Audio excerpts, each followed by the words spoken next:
hopping a freight out of Los Angeles at high noon one day in late September 1955.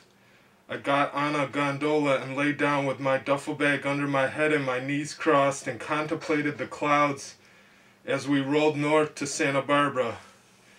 It was a local, and I intended to sleep on the beach at Santa Barbara that night and catch either another local to San Luis Obispo the next morning or the first-class freight all the way to San Francisco at 7 p.m. Somewhere near Camarillo, where Charlie Parker had been mad and relaxed back to normal health, a thin old little bum climbed into my gondola as we headed into a siding to give a train the right of way and looked surprised to see me there. He established himself at the other end of the gondola and lay down facing me with his head on his own miserably small pack and said nothing. By and by they blew the highball whistle after the eastbound freight had smashed through on the main line and we pulled out as the air got colder and fog began to blow from the sea over the warm valleys of the coast. Both the little bum and I, after unsuccessful attempts to huddle on the cold steel in wraparounds, got up and paced back and forth and jumped and flapped arms at each our end of the gon.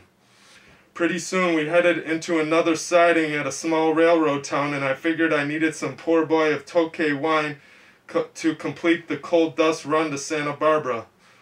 Will you watch my pack while I run over there and get a bottle of wine? Sure thing. I jumped over the side and ran across Highway 101 to the store and bought, besides wine, a little bread and candy. I ran back to my freight train, which had another 15 minutes to wait in the now warm sunny scene, but it was late afternoon and bound to get cold soon. The little bum was sitting cross-legged at his end before a pitiful repast of one can of sardines. I took pity on him and went over and said, "How about a little wine to warm you up? Maybe you'd like some bread and cheese with your sardines." "Sure thing," he spoke from far away inside a little meek voice box, afraid of unwilling to assert himself. "I'd bought the cheese 3 days ago in Mexico City before the long cheap bus trip up Zacatecas and Durango and Chihuahua, 2,000 miles to the border of El Paso." He ate the cheese and bread and drank the wine with gusto and gratitude. I was pleased. I reminded myself of the line in the Diamond Sutra that says, "Practice charity without holding in mind any conceptions about charity, for charity, after all, is just a word." I was very devout in those days and was practicing my religious devotions almost to perfection.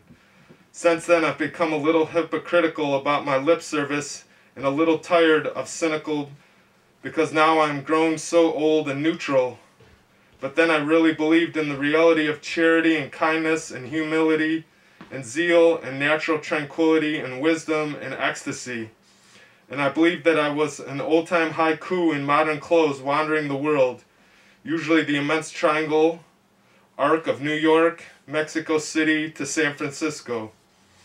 In order to turn the wheel of the true meaning of or Dharma and gain merit for myself as a future Buddha, awakener, and as a future hero in paradise, I had yet not met Jaffer Ryder.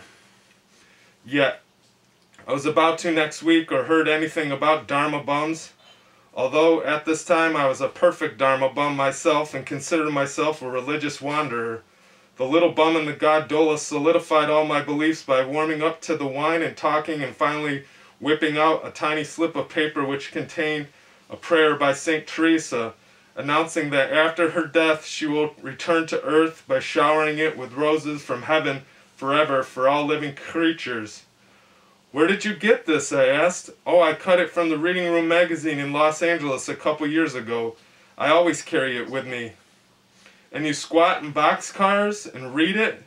"Most every day."